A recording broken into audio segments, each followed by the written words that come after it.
በቃ አላህ ላይችል አይሰጥም አይደል? በቃ ሰጠኝ ተቀበልኩት። ያኔን የውስጤን ያስ አድርጌ በውስጥ ያለቀስኩ በውጭ እንዳታለቅስ ልጅ የሚሰማውን ስሜት ፊሊንግ በመረዳት ከወር ወር አዲስ ነገር ይመጣል ብዬ ስጠብቅ ምንም አዲስ ነገር ሃይዋይ ስታጣ በቃ እኔ ነኝ ለራሴ ልጄ ነው ለራሴ ከአላህ በታች ከልጄ ጋር መኖር ግዴታ ይሆናል እንዴ። በጣም ልጅ ነበረ ከእንቅልፍ 10 ይባታል። የሆነ ነገር ሲከፉ እናቴ ይላል። ከቀናት ከሳምንታት በኋላ ባባ ብቻ ማለት ሲጀምር ደግሞ ለኔ ደግሞ ድንጋጤ ነበር። ለማለት እሱ ራሱ ታሞ አገግሞ ሰው የሌለ መሆኑን ማወቅ በራሱ ከባድ ነበር። ገለውን እኮ እናቱ ነበር እንታት አላህ እኔ ላዳኔ አስቀምጠዋለሁ እነግረዋለሁ። በጣም የተጀመሩ ስራዎች ስላሉ ሰርቼ እስከምመለስ ስራውን ሰራለሁ። በሐሳብ ግን ቤቴ ነው ያለሁት። ስገባ ካላለ በጣም ከባድ ነው። በጣም ከባድ ነው። የስልጠና ቦታዎች እጄ ሳሰለጥን ትሩሊ ነው እዛ ላይ አክት ማድረገው ፐርፎርም ማድረገው። ውስጤ ግን በሐሳብ ልጄ ጋር ነው ያለው። ቃላቶች እንኳን ሚስ እንዳላረግ ተዘጋጅቼ ነው የሚሄደው። የኔ ፍጥነት ያን ስራ እንደጨረስኩ እንዴት እንደምወጣ ደግሞ ሌላ ጉዳይ። በርሬ ይደርሱላት ሲል ለማለት ልጄ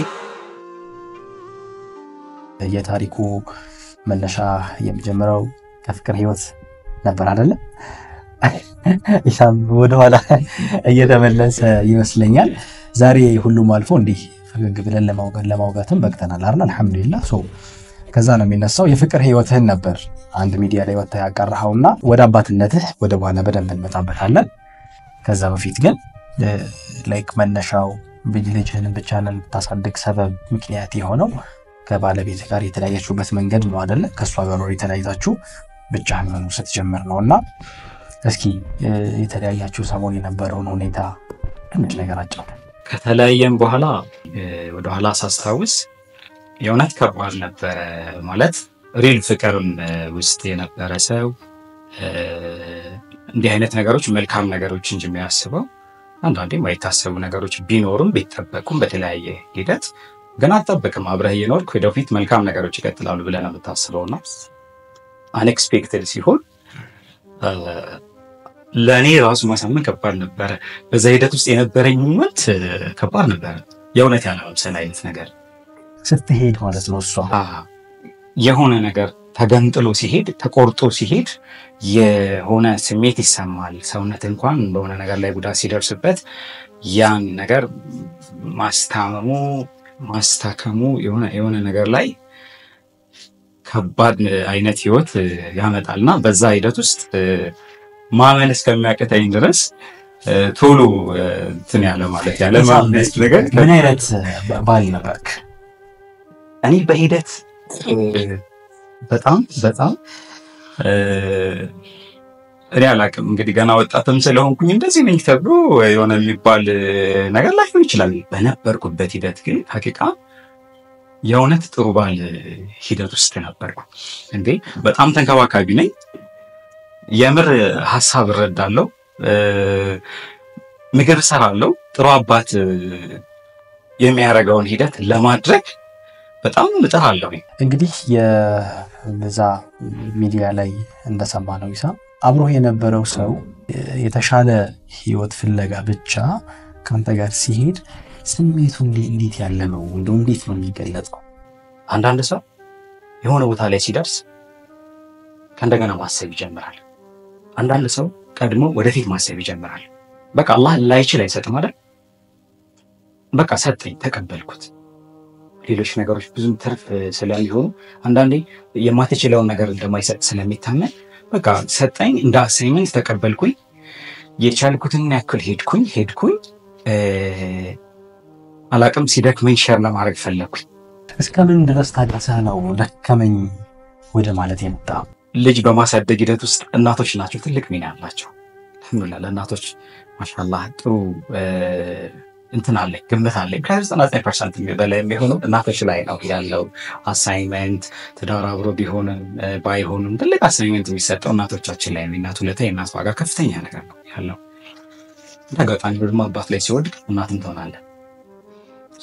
እናትም አባትም ትሆናለህ ማለት ነው።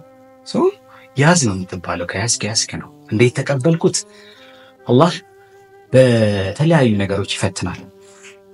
የኔ ወንድ ልጅ ይሄን ይችላል ተብሎ በማይጠበቅ ሂደት ውስጥ በመቀበል ሂደት አንድ የተረዳሁት ነገር እችላለሁ ነው። በቃ አልችልም ብል መመለስ እችላለሁ። አልችልም ብል አማራጭ ይኖረኛል። በቃ አላቂም። የዛን ሰዓት የነበረው ሂደት ተቀበልኩኝ። ላይፍ ነው የጀመርኩት ከልጅ ጋር ማለት ነው። ኦልሬዲ ከሷ ጋር ስትለያዩ ማለት ነው። አሁን ኢሳም ያንተን ቀላልና ኖርማል የማያደርገው ነገር ምንድነው? የመጀመሪያው አሁን አንዳንዴ ሰው እኮ ከባለቤቱም ጋር በሞት ተለያይቶ ልጅ ማሳደግ ሊጀምር ይችላል። የሱ ግን በሁለት በዚህ ሳይድ አለመፈለግ አለ፣ መተው አለ። ያ ማለት በብዙ ፕሮሚስ አብሮ የነበረ ከአንተ ጋር ሲኖር የነበረ ሰው ሌላ መንገድ መርጦ ሲሄድ እሱ ህመም አለ። ከሱ ሂል ለማድረግ ብቻህን ደግሞ አልተተውክም አይደለ? በቃ ሂል ያርግ ተብሎ የምትተውበት መንገድም አልነበረም። ከዛ በኋላ ደግሞ ልጅህ ጋር ደግሞ አብረህ መኖርን ደግሞ የግድ ሆነብህና እንደው ያችን ሞመንት ብናስታውሳት በጣም ደስ ይለኛል። ሂል ለማድረግ ትግል ታደርጋለህ። በዚህ የልጁ ጥያቄ አለ፣ እዚህ አባትም እናትም መሆንም አለና ስትጀምረው የነበረ ሁኔታ ምን ይመስል ነበር? የመጀመሪያ ሳምንት የነበረው ሂደት ከባድ ነበረ። ምክንያቱም ከዛ ውጥረት ከዛ ጭንቀት ውስጥ ተጨማሪ ልጅን ይዞ መምጣት ከዛ በኋላ የሆነ ነገር ልጅ ላይ ያለውን አሳይመንት መቀበል በራሱ በፍጹም ቀላል አልነበረ። የአላህ ጥንካሬም ሰጠኝ እንጂ ያኔን የውስጤን ያዝ አድርጌ በውስጥ እያለቀስኩ በውጭ እንዳታለቅስ ልጅ የሚሰማውን ስሜት ፊሊንግ በመረዳት እንዳይጨነቅ በማሰብ በውስጥ ያዝ አድርጌ ኢቭን ልጅ እንኳን ያቀብኛል እየተጨናነኩና የሆነ ስሜት ውስጥ ሆኜ እሱ ጋር እንደ ትሪት እንደማድረግ እስከሚረዳብኝ ድረስ። ስለዚህ ሌላ ሰው ሊያቀብኝ ይችላል ማለትም ግን ቤት ውስጥ ነው የሚሆነው። በሰዓቱ የነበረኝ ጥንካሬ እኔ ራሱ አላውቀውም። ማለት አንተ እየተለወጥክ ይሁን እየጠነከርክ እንደሆን ካታውቀውም በሂደት ነው የሆነ ቦታ ነው ያወቅኩት። አንድ ቀን፣ ሳምንት፣ ወር እየጨመረ ሲሄድ በዛ ህይወት ውስጥ አዳፕት አደረኩ ማለት ነው ብዬ የተረዳሁት እንጂ ባንዴ የሆነ ጥንካሬን የመዘንኩበት ነገር የለም። ሂደቶቹ የማይመለሱ መሆናቸውን ሳቅ ህይወቴ ከልጅ ጋር መሆኔን አመንኩት። በቃ ከወር ወር አዲስ ነገር ይመጣል ብዬ ስጠብቅ ምንም አዲስ ነገር ሃይዋይ ስታጣ በቃ እኔ ነኝ ለራሴ ልጄ ነው ለራሴ ከአላህ በታች ከልጄ ጋር መኖር ግዴታ ይሆናል እንዴ በሚል ራሴን ጠይቄ አዎ የሚል መልስ ተመልሶ በቃ ጎይድ። በዛ ሂደት ውስጥ የነበረው ፈተና ምንድነው? አባትነትም እናትነትም ሆኖ መኖር ከባድ ነው። 5 ዓመቱ ነበረ። ዋው ከባድ ነው። አሁን ስንት ዓመቱ ነው? 7 ዓመት። ስለዚህ 2 ዓመት ነው። 2 ዓመት እና በጣም ልጅ ነበረና ያለቅሳል። በጣም ልጅ ነበረ። ከእንቅልፍ 10 ይባትታል። ይባትታል። ምክንያቱም ለእሱ ራሱ አዲስ ነው። ለእኔ ሌላ ጉዳይ ነው። ሌላ ፍቅር፣ ትዳር፣ ህይወት ሌላ ጉዳይ ነው። ህንስ ትልቅ ነኝ አባት ነኝ እንዴ። ለህፃን ግን ከባድ ነው። የሆነ ነገር ሲከፉ እናቴ ይላል። ከእንቅልፍ 4-5 ጊዜ ደግሞ ያውቃል እኮ እናቱን የለየ አባቱን የለየ ልጅ ከጎን አስተኝተው በመሃል አስተኝተው የለመደ ልጅ በቀኝ ሲል እናቱን በግራ ሲል አባቱን የለመደ ልጅ እሱ እንኳን እንዴት ይችላል ስታስበው ማለት ግን ዞር ሲል አንድ ከቀናት ከሳምንታት በኋላ ባባ ብቻ ማለት ሲጀምር ደግሞ ለኔ ደግሞ ድንጋጤ ነበር። ማለት እሱ ራሱ ታሞ አገግሞ ሰው የሌለ መሆኑን ማወቅ በራሱ ከባድ ነበር። የመጀመሪያ ሳምንታት ያው ሰው እንደሚመጣ ትነግረዋለህ፣ ሲጠይቅ ትመጣለች ምናምን ትለዋለህ።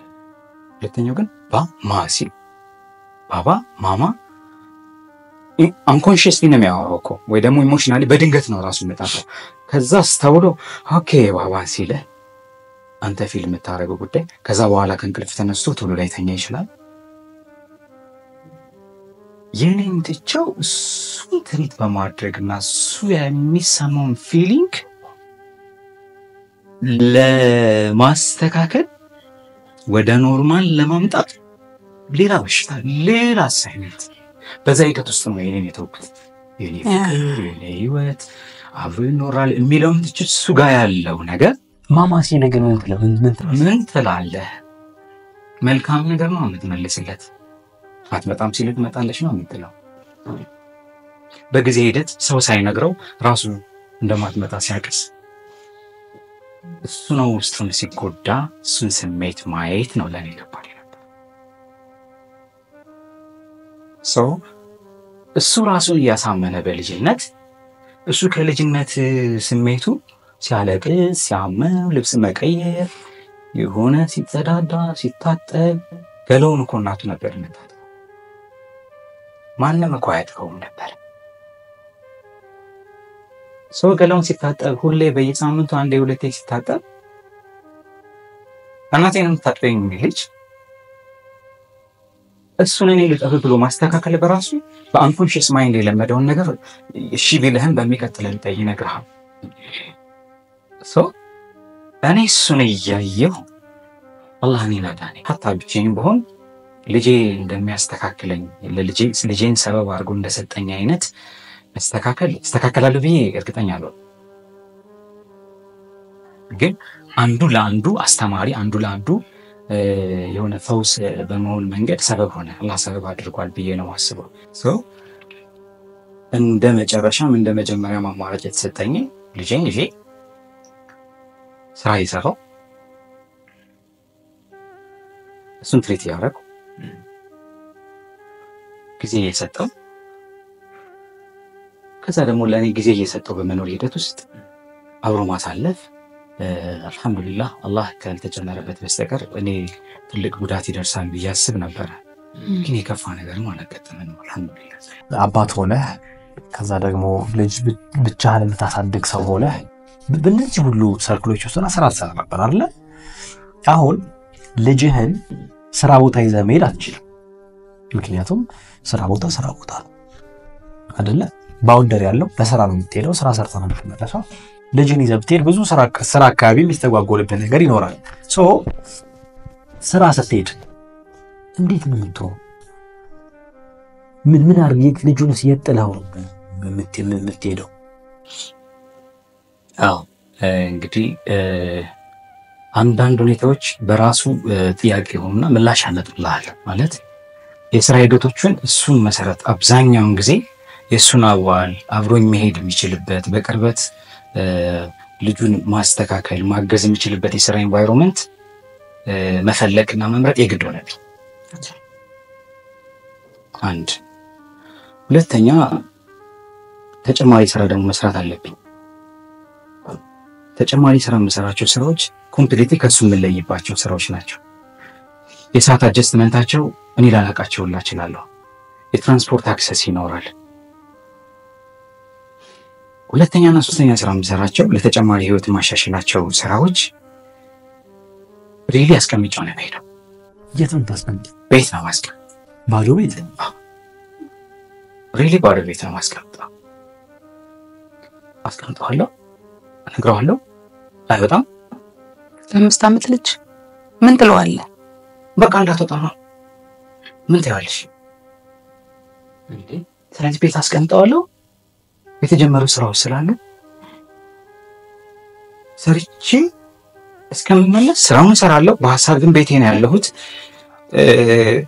በጣም የሚገርመኝ እኮ እዛ ላይ የምሰራባቸው ሂደቶች ላይ በግልጽ እንኳን ራሴን እንኳን ማሳወቅ አልችልም። ማለት እዛ ሞመንት ውስጥ እንዳለው ነው አድርጌ ፐርፎርም ማድረገው ስራ ላይ። የሚገርምሽ ነገር ወርህ እንደዛ እንደሆነ ማለት ነው። እንደዛ ህይወት ውስጥ እንደሆነ ካቁም ማንም አያውቅም። ኮሌጅ ሌክቸር ሳረግ የስልጠና ቦታዎች እጄ ሳሰለጥን ትሩሊ ነው እዛ ላይ አክት ማድረገው ፐርፎርም ማድረገው። ውስጤ ግን በሐሳብ ልጅ ገና ያለው ቃላቶች እንኳን ሚስ እንዳላረግ ተዘጋጅቼ ነው የሚሄደው። የኔ ፍጥነት ያን ስራ እንደጨረስኩ እንዴት እንደምወጣ ደግሞ ሌላ ጉዳይ ነው። በፍጥነት ብደርሱ ደስ ይለኛል። በርሬ ብደርሱ ደስ ይለኛል። ለማለት ልጅ ምክንያቱም ያ ስራ አቋርጬ እንዳልሄድ ስራ ነው። ገንዘቡን የሚከፈለ የተሻለ ህይወት ለመስራት ባለ ጉልበት ባለ ሙያ መስራት ግድ ነው። ከሰው እጅ መጠየቅ በጣም ከባድ ነው። ቸገረኝ በጣም ትልቅ ውርዴት ነው። በእኔ ህይወት ውስጥ የሆነ ነገር ጎደለኝ ብሎ መጠየቅ ኤክስፒሪየንሱ የለኝም። ብችል ብሰጥ ደስ ይለኛል። ያን ስራ ጨርሼ ልጅ አለ የለም እንዴት ነው የምደርሰው? በጣም ከባድ ነው። ታክሲ ከሌለ በእግሬ እሄዳለሁ። በእግሬ ሁላ ልደርስ እችላለሁ። በአቋራጭ እሄዳለሁ። ታክሲ ሰልፍ ይሆናል። ምን ታደርጋለህ? ባገኘህበት መቆም ላይ ምንም ነገር ይመጣል ብዬ ስለማላስብ በእግሬ እሄዳለሁ። ተስፋ የሚያስቆርጡ የታክሲ ሰልፎች ሲሆኑ ሪሊ በእግሬ ነው የምሄደው። ኢኮኖሚካሊ የተሻለ ስትሆን ደግሞ በራይድ ትሄዳለህ። በሀሳብ የት እንደሆንኩ አላውቀውም። ቶሎ መድረስ ከዛ በር ከፍቼ ነው የምገባው። ስገባ ካላለ ካልተኛ ከተኛ በዛ ሞመንት ውስጥ ብዙ ወራት ማሳለፍ፣ በዛ ሳይክል ውስጥ እንደዛ አይነት ህይወት ማሳለፍ ለሴት ይከብዳል። የተሻለ ነገር ተሳክቶለት ቤት ለሚያስተካክልም ቀላል ላይሆን ይችላል። ግን እየሰራሽ 24 ሰዓት መስራት እንኳን ባትችይ የቀን ውሎ እያመሸሽ እየሰራሽ ገቢ ለማግኘት ድካም ይኖራል። ለራሴ ትኩረት አልሰጥም። ለራሴ አመጋገብ፣ ለራሴ ሰውነት፣ ለራሴ ጤና እኔ ያለኝን ስታተስ ምን እንደሆነ ሳይኮሎጂካሊ ሜንታሊ ብዙም ትኩረት አልሰጥም። ለምን? ቀልቤ ልክ እንደ እናት ልጄ ጋር ስለሚሆን በፍጥነት እሱ ጋር በሐሳብ ገብቻለሁ። ወጣ ካልኩሌት በምናምን ነው የሚሄደው። ከጎን ሰው ቢያናገረኝ እንኳን ላልሰማውለት ይችላል። እሱ በጣም ፈታኝ አይነት ህይወት ነው የነበረው። ያ ብቻ አይደለም። ከገባ በኋላ ደግሞ እንደ እናትነት እንደ ልጅነት የተከሰቱ ነገሮችን ደግሞ ትሪት ማድረግ፣ አሞት ከሆነ ትሪት ለማድረግ መሞከር፣ እርቦት ከሆነ ትሪት ማድረግ ሌላ ጉዳይ ነው። እሱ እንደገና ብቸኝነት ውስጥ ስለሆነ ደግሞ እሱን ይቅርታ ብለህ ወደ ሆነ ስሜት ማምጣትና ደግሞ ማድረግ በጣም ከባድ ነው እና በጊዜ ሂደት አዳፕት አደረገው። በቃ ቤት ስራ ልትሄድ ነው በቃ ሞባይል ትሰጠኛለህ፣ አምሰጠዋለሁ። ቲቪ ካለ ቲቪ አንዳንድ ቻርጅ ይጠፋል፣ ያልቃል የሞባይል ቻርጅ። አሁን እሱን ነበር ሳስብ የነበረው። እየቆየው ሳስበው አሁን የሆነ ልጅ አገተ የሆነ ልጅ ቢሆን የሆነ ነገር ቢሆን እሱ ጋር ያለውን ሳይኮሎጂ ራሱ ደግሞ እየቆየው ሳስበው ደግሞ ሌላ በሽታ ሆነብኝ ለኔ። ምክንያቱም ክልክል ነው። የሆነ ልጅ ዝም ብለህ ህፃን አስቀምጠህ አንተ ስራ መስራት ለምንድን ነው ብዬ ራሴ ስጠይቀው ነው መስራት የለብኝም ከተቋረጠበት ይቋረጥ ብዬ የሆነ ሞመንት የሰራው ያለው ሂደት ውስጥ ተውጣቀሰው ይተሳብች። እንደዛ ሲሆን የተወሰነ ጊዜ ፋታ ማግኘት ጀመርኩ። ማለት ከመደበኛ ስራዬ አንድ ስራ የተቋም ኃላፊ ነኝ። ስመለስ ልጄን አገኘዋለሁ። አንዳንዴ ስራው ደግሞ የሚያቆይበት ሂደት አለ። ስብሰባ ይኖራል።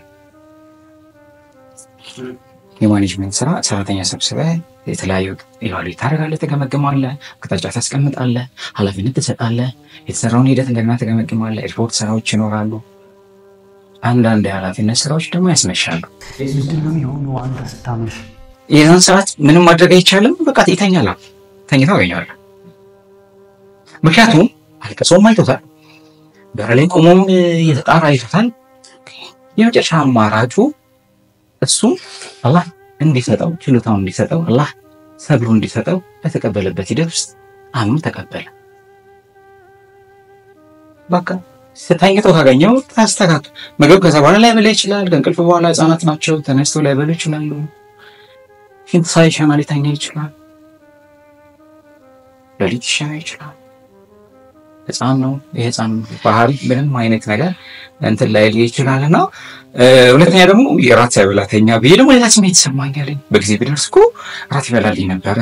ታክሲ ሰልፍ በኋላ ባገኝ እኮ እንደዚህ ራሴን ማስጨነቅ ደግሞ ነገር እንደዚህ ቢሆን እኮ እንደዚህ ይሆን ነበር ብዬ ራሴን በማስጨነቅ ሂደት ውስጥ ሌላ ችግር ውስጥ መግባት ጀመርኩ። በቃ አንዳንዴ እንትን ካለ ምግብ ላስቀምጥለት ገዝቼም ቢሆን ቴካዌይ አንዳንድ ነገሮች ላስቀምጥ ማለት ጀመርኩ። በዛ ሂደት ውስጥ ልጄ እያወቀ እየተረዳ ችግሩን አዳፕት ያደረገው የግድ ሆኖበት ሲችል በቃ ከነበረው ሂደት እየቀነሰልኝ መጣ። ምክንያቱም ገና ወጥቼ ቤት በሚቀመጥበት ሰዓት ስራ ልሄድ ስል ትምህርት ቤት በማይሄድበት ሰዓት እኔ ስራ እንደሚሄድ ሲያውቅ በቃ ስራ ልትሄድ ነው ይለኛል። በቃ እኔ ሳይሆን ተቀመጥና ቆይ የምለው ትሪት ማድረገው እሱ በራሱ ስራ ልትሄድ ነው አይደል ስልክ ትሰጠኛለህ ለሱ ኢንተርኔት ሞልቼ ትክክል ባይሆን ምክንያቱም አንዳንዴ ሶሻል ሚዲያ ላይ የሚባለው ነገር አለ። ሶሻል ሚዲያ ላይ ያው አንዳንድ ጊዜ የአሁን ጊዜ ልጅ አባቱ ቲቪ እናቱ ፍሪጅ ይባላል። ያው ይባላል ብዙ ጊዜ ማለት ቤተሰብ ያሉት ቢሆንም ብቻቸው እንደሆነ የሚያደርጋቸው ምግብ ከፈለጉ ፍሪጅ ላይ ከዛ ቴክኖሎጂ ላይ ያለው ሞባይል የሆነ ቲቪ ቢዚ ያደርጋቸዋል። እሱን አልወደውም ግን የግድ ሆነብኝና ለዛ ነገር አጋልጬ ሰጣሁት። በዚህ መሃል አሁን ልጅህን ቤት ጥለኸው ሄደህ አንዳንዴ የምንሰማቸው የእገታ ዜናዎች አሉ አይደል? ህጻናት እንዲህ ተባሉ እንደዚህ አይነት ዜና ስትሰማ ምን ይሰማል? በጣም ከባድ ነው። ስሜቱ ከባድ ነው ማለት አንዳንዴ 1 ዓመት 2 ዓመት ያለፍክበትን ስሜት በሁለት ደቂቃ በሁለት ሰዓት ማውራቱ ቀላል የሆነ ነው እንጂ የነበረው ህይወት እንዲሁ በዚህ ደረጃ የሚገለጽ ነገር አልነበረ። ያው መስጂድ እንሄዳለን። በምንሄድበት ሰዓት ላይ ያው ልጅ ስለሆነ 5 ዓመት 6 ዓመት የሆነ ሰዓት ሄደ በኋላ ይደክመዋል። ቀፈኝ ይላል ታቅፈዋለህ። ስትመለስም እንደዛ ምክንያቱም የኛ ሰፈርና መስጂድ ትንሽ ራቅ ይላል። ያው ለመስጂድ ባለን ቅርበት ሳይሆን ወደዛ ባለን ንያ መሄድ ስላለብን እንሄዳለን እንጂ እኔ ያው ከምኖርበትና መስጂዱ ልጅ ይዞ ለመሄድ ቀላል አይደለም። ግን ደግሞ መጠንከርም ስላለበት በሚል ይዤው እሄዳለሁ። መስጂድ አካባቢ ያሉ ሰዎች ያውቁታል፣ ይንቀሳቀሳል፣ ሲጫወት ደስ ስለሚለኝ ነው። ምክንያቱም እኔ እዛው እያለሁኝ ከልጆች ጋር ተጫውቶ መመለስ ትልቅ ነገር ሌላ እድልም የለውም አይደለ? ልጆች ጋር የመገናኘት ሌላ እድል የለውም። ምክንያቱም መስጂድ ሲሄድ ነው ብዙ ጓደኞችን የሚያውቃቸው የሚጫወተውና አንዳንዴ ኢሻን ሰግደን ደርሰን ተከታትለን ከመግሪብ በኋላ ኢሻን ሰግደን ስንመለስ ይመሻል እና መስጂድ ውስጥ ከላይ ከጓደኞች ጋር ተጫውቶ ይደክመዋል። እጅግ በጣም ይላፋሉ፣ ይጫወታሉ። በጣም ስለሚደክመው በእግሩ መምጣት ይከብዳል። ትንሽ ደቂቃ እንደሄደ ያው ውሰደኝ ማለት አቀፈኝ እዛ ላይ ማለት ይጀምራልና ብዙ ወራት እንደሱ አይነት ሂደቶችን ያሳለፉት እንደ እናት የእውነት ይከብዳል። እናቶች ያውቁታል። እናቶቻችን እንዴት አድርገው እንዳሳደጉንም ያውቃሉ። ወገባቸው ትንሽ ያማል፣ በጣም ያማል። የሆነ ጊዜ እዚህ አካባቢ እንደዚህ ምንድነው የሚባለው በባህላዊ እንትን አሽኮኮ አድርጌው ሲሄድ ለብዙ ወራት አንገቴን አሞኝ ያውቃል። የእውነት ቀና ለማለት አሞኝ ያውቃል። በተለይም እድሜው ጨምር እያለ ክብደት የጨመረ ሲሄድ ማሻአላህ ያ የተለመደው ነገር ለልጁ ስለሚፈልገው ያቺ ሰዓት ስትደርስ ያው ውሰደኝ ይላል። ያቺ ሰዓት ስትደርስ ውሰደኝ ይላልና እሱ ለኔ የሆነ ሰዓት ላይ ሳቅፈውም ትንሽ ያመኝ ነበር። የሆነ ስሜት አለው። በተለይ አንገቴ አካባቢ ሳረጋው አሽኮኮ ብዬው ሲሄድ ለሱ ደስ ይለዋል። ጭንቅላቴን ይዞ የሆነ ደስታ ስሜት ይሰማዋል።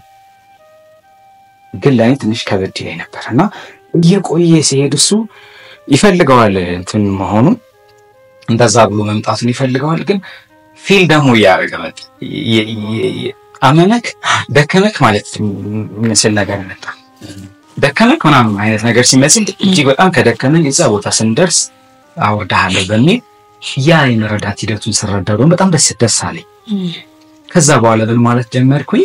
እየጠነከረ ሲመጣ ይሄ ልጅ እንደዚህ እኔም ትንሽ እየከበደኝም ጉዳቱም እየደረሰብኝ ስለሚሆን ትንሽ ጫናዎች ካሉ በሆነ ትሪትመንት ቢያንስ ሙሉ ከመወስደው ግማሽ መውሰድ፣ ማንቀሳቀስ፣ በሆነ ጨዋታ እያስረሳውኝ ማስሮጥ ወይ የሆነ ስጦታ ቤት ስንደርስ እንደዚህ እናደርግልሃለን እንደዚህ ካደረግን እንደዚህ የሚሉ ነገሮች ላይ ቲፕ ልጁን በሚያበረታታ መንገድ እያደረግኩኝ ማስተካከል ጀመርኩ።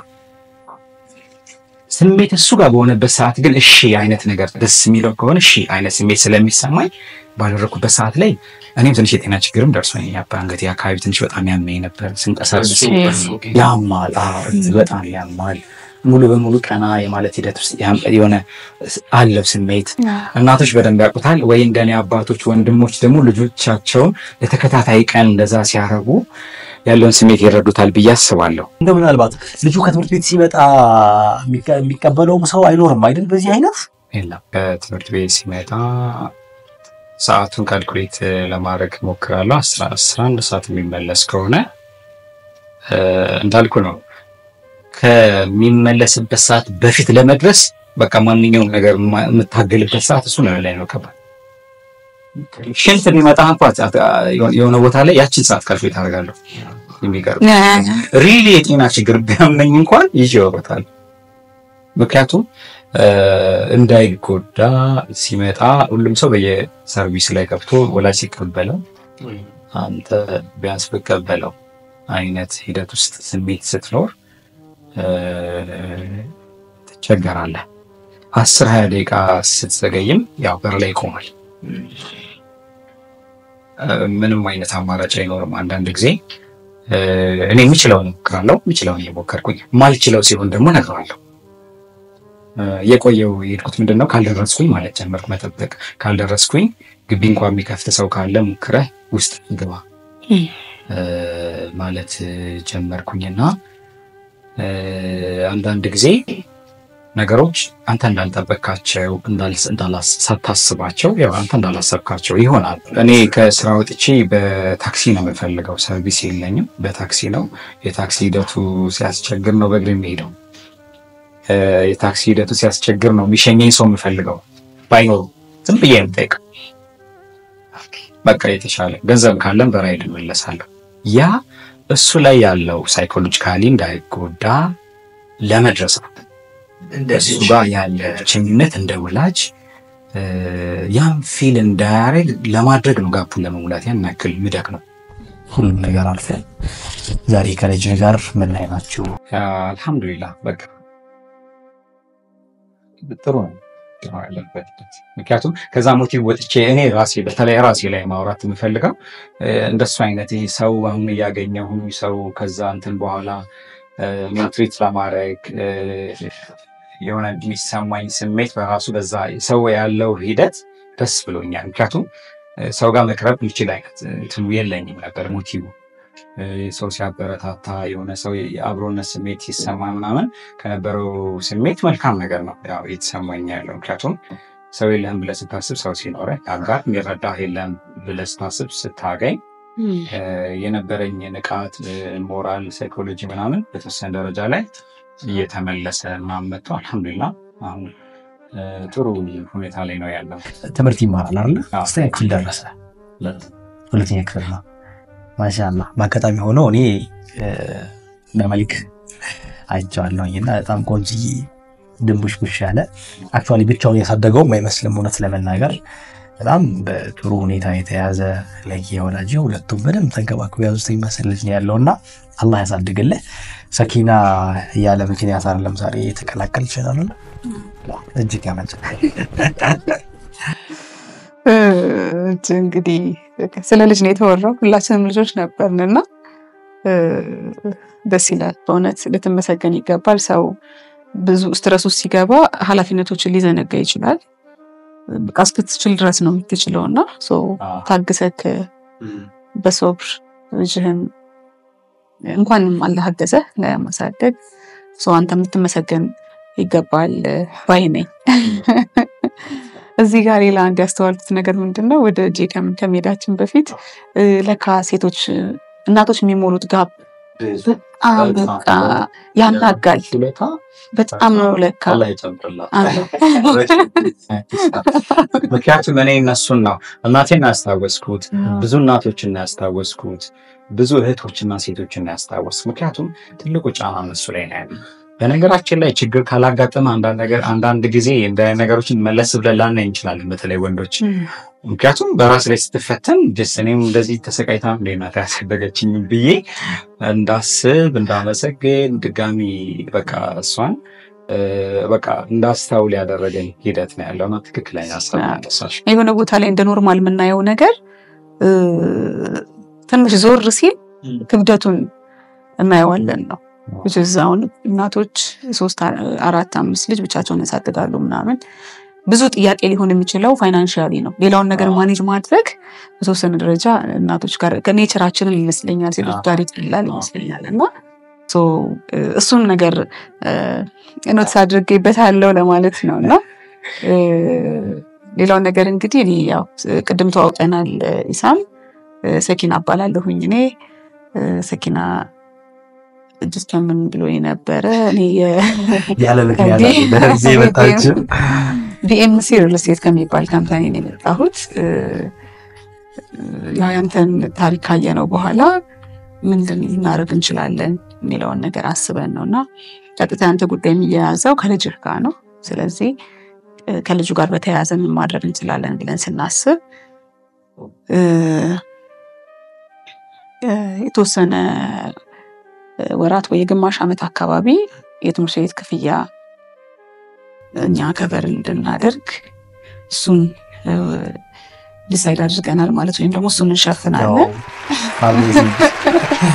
በሁለተኛ ደረጃ ደግሞ ቤቶችን ነው የምንሸጠው። እኛ ቤቶችን ሰርተን እንሸጣለን። ለመብራት ኃይል አካባቢ ትልቅ ፕሮጀክት አለን ወደ 65395 ካሬ ሜትር ላይ የሚያርፍ በጣም ትልቅ ኮምፓውንድ እየገነባን ነው። በጣም ቆንጆ ነው። ሂል ሳይድ ነው። መስጂድ አለ አካባቢው ላይ ከፍ ያለ ቦታ ላይም ደግሞ ስለሆነ ነፋሻማ ቆንጆ መንደር ነው። በጣም በፍጥነት እየተገነባ ነው ያለው። ኃላፊነት ወስዶ እየገነባ ያለውም ራሱ ካምፓኒው ነው እና ለብዙ ሰው ደግሞ አፎርደብል ነው። ላይክ ምንነሳው 400,000 ብር አካባቢ ጀምሮ በመክፈያ በመክፈል ሰዎች ጆይን ማድረግ ይችላሉና ይሄ ነገር ሰው ፈልጎ የሚያደርገው ነው። ነገር ግን እኛ እዚህ ውስጥ ምን ያገናኘዋል ከኢሳም ጋር ከተባለ ደግሞ እዚህ የምናስቀምጠው አድሬስ ይኖራል። በዛ በኩል ኮሙኒኬት አድርጎ ሰዎች ቤት ሲገዙ ዲኤምሲ ሪል ስቴት ሲገዙ ኢሳምን ሜንሽን አድርገው እዚህ ጋር ባለው ስልክ ቁጥር ደውለው ከገዙ ከእያንዳንዱ ሽያጭ እኔ ሴልስ ቲም አለኝ ዲኤምሲ ሪል ስቴት የሽያጭ ሱፐርቫይዘር ከምናገኘው የእያንዳንዱ የሽያጭ ኮሚሽን ላይ 10% ለልጅ ማስተማሪያ እንዲሆን ኮንትሪቢዩት እናደርጋለን ነው። ይሄ ነው ጨማሪ ማለት ነው። በጣም ደስ ይላል። እንግዲህ ኢሳም ቀደም ብለን አልሳነው ታሪክ በብዙ መንገድ አስተማሪ ነውና ዲኤምሲ ይሄን ስላደረገ እኔ በጣም ደስ ብሎኛል። ሐቂቃ ያው ብዙ ነገር ሊገባው እንደሚችል ይሰማኛልና በተለይ ለብዙ ሰዎች ደግሞ አስተማሪ ነው። አንተን መገዝ የሚፈልጉ ሰዎችም ደግሞ ብዙ ይመስለኛል። ብቻህን እስካሁን ድረስ ብዙ ርቀት መተዋል እየታገልክ እና ሰዎች ያንተን ስሜሽን አድርገው እንዳለችው ቤት የሚገዛ ተጨማሪ ማለት አፉ በለኝና ለደንበኞቹ ምንድነው አሁን እሱ ሜንሽን አድርገው ሲገዙ ተጨማሪ ደግሞ እነሱም ዲስካውንት ያገኛሉ። እስከ 30% ዲስካውንት ይኖራቸዋል። አሲም ታይም ደግሞ ይሄንን ታሪክ ይሄንን ልጅ መደገፍ ይችላሉ ማለት ነው። ስለዚህ ብዙ ነው ስለዚህ ሰዎች ሲገዙ የመጀመሪያው ኢሳምን ሜንሽን ስላደረጉ ብቻ የ30% ቅናሽ አንድ እስከ 30% ቅናሽ ይሄ ቴክኒካል የሴልሶቹ ወርድ ስለሆነ እስከ 30% ቅናሽ ከዛ በኋላ ደግሞ ከሚገኘው ኮሚሽን ላይ ደግሞ ለኢሳም 10% ማለት ነው። እንግዲህ መደገፍ የምትፈልጉ ሰዎች ከዚህ ውጭ በሆነ አማራጭ አትገዙም በየተስፋ አደርጋለሁ። ኢሳም እንደሰማህ ብዙ ነገር እንደሚገባህ እናምናለን። ማሻአላህ አላህ ይጨምርላችሁ። አሜን። አልሐምዱሊላህ ጥሩ ነው። ደስ ይላል። ሪሊፍ ይኖራል። ጥሩ ሪሊፍ ይኖራል። ምንጭታቸውን ቢኮት ከዲዛይንም አንፃር በጣም ቆንጆ የሚባሉ ናቸው። ቅድም ብየዋለሁ ፕሮቴክሽን አንፃር በጣም ቆንጆ የሚባል ነው። ስለዚህ ብዙ ዘርፈ ብዙ ጥቅም ነው ያለው ማለት ነው ይሄ ነገርና ዲቴሉን ደግሞ እንዳልነው ደውለው ቢጠይቁ በደንብ አውራውን እንሰጣለን ማለት ነው። አክብረሃል መጥተህ እቺን ጊዜ እንድናሳልፍ ስለፈቀድ በጣም ደስ ብሎናል። ሰኪና አንቺንም በጣም እጅግ አድርጌ አመሰግናለሁ። ተመልካቾች እንግዲህ ኢሳምን ብንደግፈው ጥሩ ነው። በተቀመጠው ስልክ ቁጥሮች እየደወላችሁ ቤት ብትገዙ ለሚገዙ ሰዎችም እንደዚሁ ሼር ብታደርጉ በአንድም በሌላ መንገድ ኢሳምን ደገፍነው ማለት ነው። ዲኤምሲ ሪል ስቴት የትምህርት ቤት ክፍያ የቤቢን የግማሽ ዓመት ችሏል። ለማስቀጠል ደግሞ ተመልካቾች እንረባረባለን ማለት ነው ኢንሻአላህ። ያንንም ስለምታደርጉ እጅግ አድርገን እናመሰግናለን። በቀጣይ ከኔ ጋር በሌላ ፕሮግራም ተመልሰን እንገናኛለን። እስከዛው መልካም ጊዜ ይሆንላችሁ። ሰላም አለይኩም ወራህመቱላሂ ወበረካቱ።